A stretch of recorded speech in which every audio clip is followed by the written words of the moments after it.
Takže druhý kámen dokončeno, opět zůstane špinavý, byť je vyčištěný vedečkem. Dávám 320. Pak bude 400-500. To vám ukazovat nebudu, protože to je jakoby stejný furt dokola. Ukážu vám potom 600. Vazeta už je krásně srovnaná. V podstatě na kuchyňák už by to stačilo toho nechat. Ale uvidím, co ty kameny udělají až po ten grid 600. Který by měl být teda jako podle HIS japonské normy asi 1200. Dám VDčko, mám to z klasické olejničky, protože z toho VDčka to stříká všude kolem. Toto je první namáčení, takže ten kámen docela bere. A to druhý namáčení už to až tak nebere.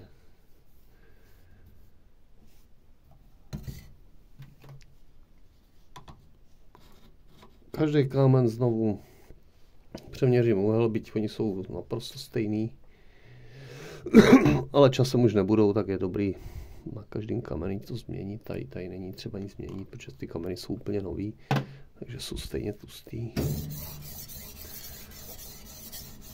Tady už to má příjemný, jemný zvuk, už jde cítit, jak to prostě jezdí po té fazetce krásně rovně. Na tom videu to nepůjde asi vidět, protože ta kamera je mizerná.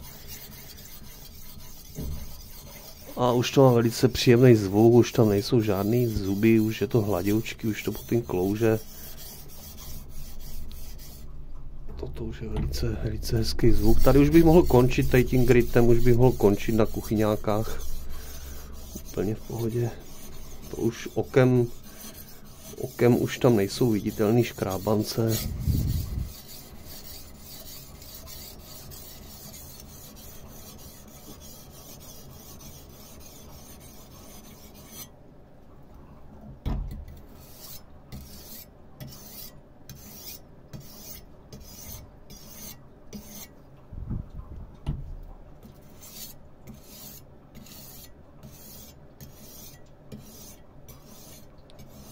To je vlastně i cítí, když to otočím, jak to bere tu jehlu, která tam vznikne úplně minimální, ona okem vidět nejde.